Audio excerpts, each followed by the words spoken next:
Good morning மக்களே. எல்லாருமே weekend ஆச்சுன்னா நம்ம எங்கே போகலாம் அப்படின்றத வந்துட்டு பிளான் பண்ணி நம்ம ஸ்கெட்ச் போட்டு வந்து அதை எக்ஸிக்யூட் பண்ணுவோம். பட் எங்கள் வீட்டில் என்ன பண்ணாங்கன்னா, அடுத்த வாரம் உங்களுக்கு சோறு வேணும் அப்படின்னா கண்டிப்பாக நீங்கள் வந்துட்டு மார்க்கெட் வந்தே ஆகணும் இந்த வீக்கெண்ட் அப்படின்னு சொல்லிட்டு ஆர்டர் போட்டாங்க.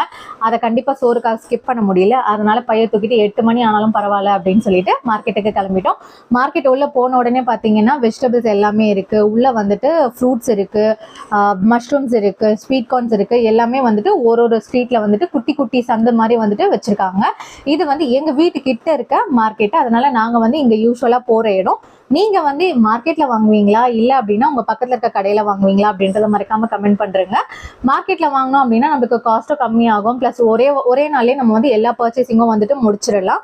இதுவே நம்ம பக்கத்துல வாங்கினோம் அப்படின்னா டெய்லி பேசிஸ்ல வாங்குற மாதிரி இருக்கும். பட் உங்களுக்கு எது கம்ஃபர்டபுள் அப்படின்றத மறக்காம வந்துட்டு கமெண்ட் பண்ணிடுங்க. காய் வாங்கி வாங்கி டயர்ட் ஆனதுனால ஒரு இளநீரை குடிச்சிட்டு அப்படியே வந்துட்டு வீட்டுக்கு தேவையானது எல்லாத்தையுமே வாங்கிட்டு வீட்டுல இருக்கவங்களுக்கும் இளநீர் வாங்கிட்டு கிளம்பிட்டோம். பாய்.